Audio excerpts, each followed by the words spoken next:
Did you know Fernando Alonso is a fraud on four wheels? Alonso is the beneficiary of one of the most infamous incidents ever, the 2008 Singapore Grand Prix, also known as Crashgate. At first glance, it looked like a routine crash. Nelson Piquet Jr. slammed his Renault into the wall early in the race. However, this was no ordinary accident. It was a dirty scam perpetuated by the bosses at Renault. The goal? To bring out the safety car and give Piquet's teammate, Fernando Alonso, the perfect opportunity to win the race. And it worked. The crash shuffled the pack, Alonso capitalized on the situation, and Renault celebrated a victory that, at the time, seemed legitimate. But the truth couldn't stay hidden forever.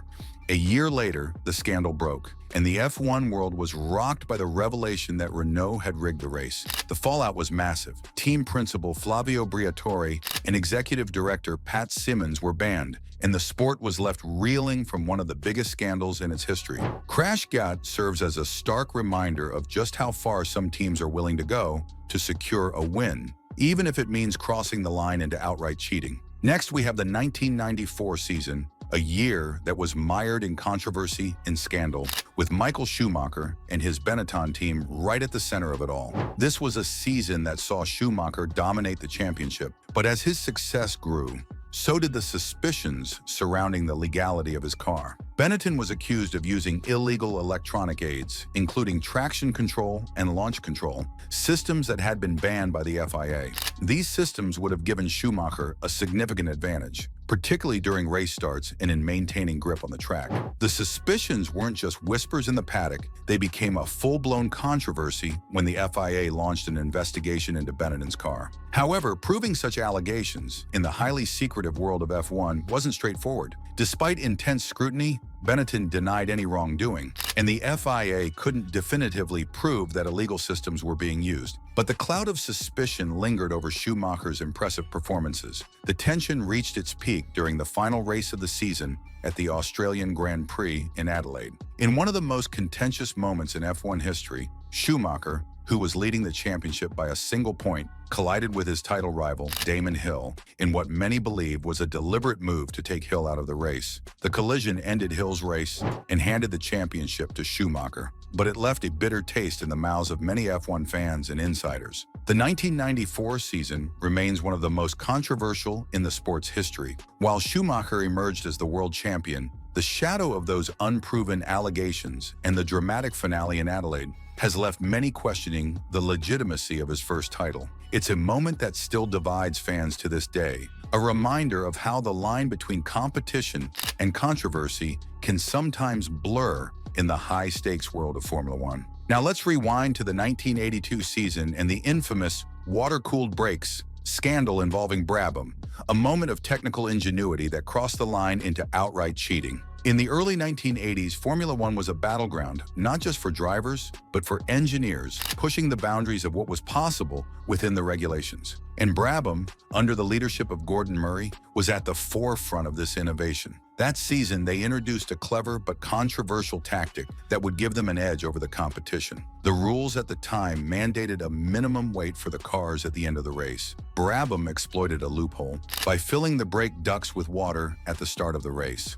The water, which was technically used to cool the brakes, would evaporate during the race, significantly reducing the car's weight and giving it a performance advantage. When the car was weighed at the end of the race, it would still comply with the minimum weight regulations, but only because the water had evaporated. This tactic worked brilliantly at first, and Brabham's cars were noticeably quicker, raising suspicions among their rivals. It wasn't long before other teams caught on, and the FIA was forced to step in. The loophole was quickly closed, and the practice was banned, but not before Brabham had made their mark on the season with this clever, if not entirely honest innovation. The water-cooled brakes scandal is a perfect example of how teams in Formula One have always pushed the envelope, finding ways to gain an advantage that often teeter on the edge of legality. It's a moment that highlights the fine line between innovation and cheating, a reminder that in the pursuit of victory, some teams are willing to bend the rules until they break. Fast forward to 2019, and we have the Ferrari engine controversy, a scandal that once again brought the sport into disrepute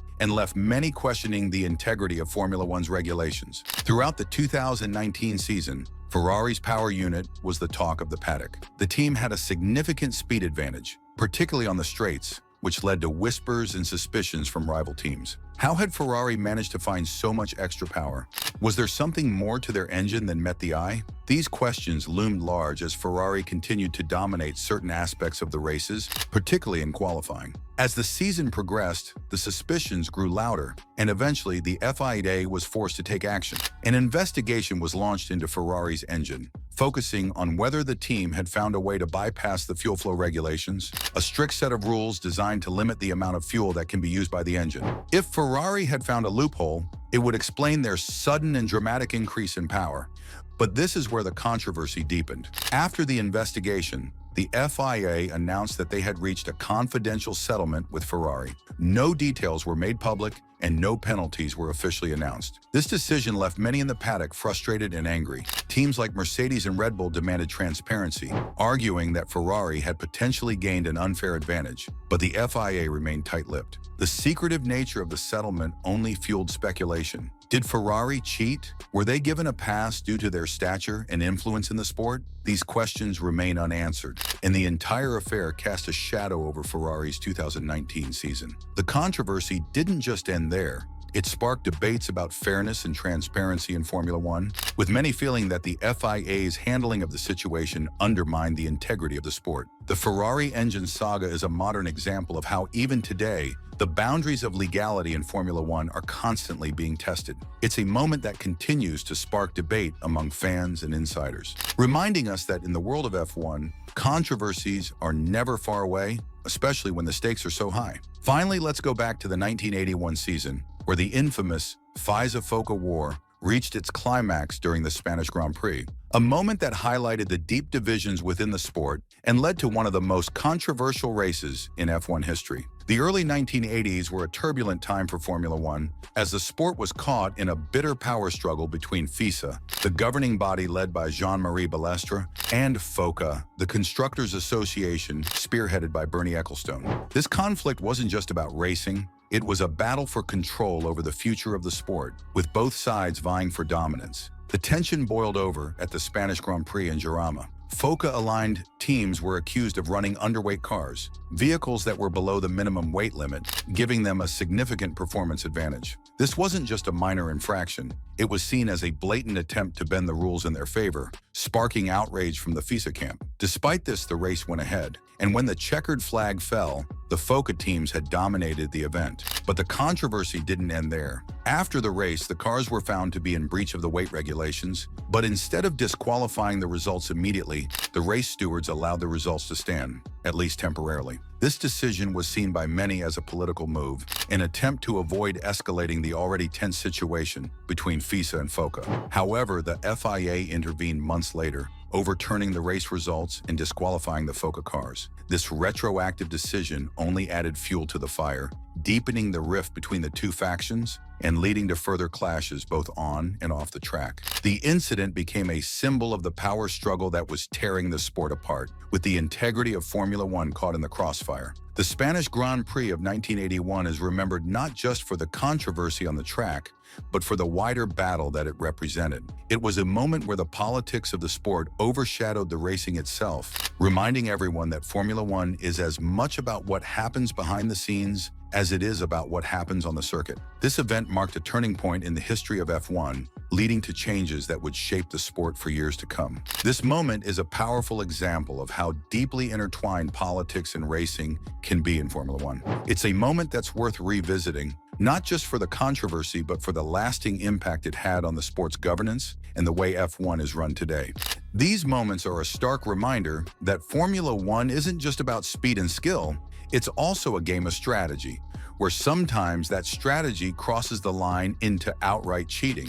From the calculated crash at Singapore to the controversial 1994 season, Brabham's rule-bending ingenuity, Ferrari's secretive engine saga, and the politically charged Spanish Grand Prix of 1981, these scandals have left an indelible mark on the sport. Each of these incidents shows how the pursuit of victory can lead teams to push the boundaries of what's legal, often with dramatic and far-reaching consequences. They remind us that behind the glamour and glory of Formula One, there's a darker side where the quest for dominance can lead to deception and controversy. Which of these cheating moments shocked you the most? Let us know in the comments below. And if you enjoyed this deep dive into F1's most controversial moments, don't forget to like, share, and subscribe for more revealing stories from the world of motorsport. Thanks for watching, and see you in the next video.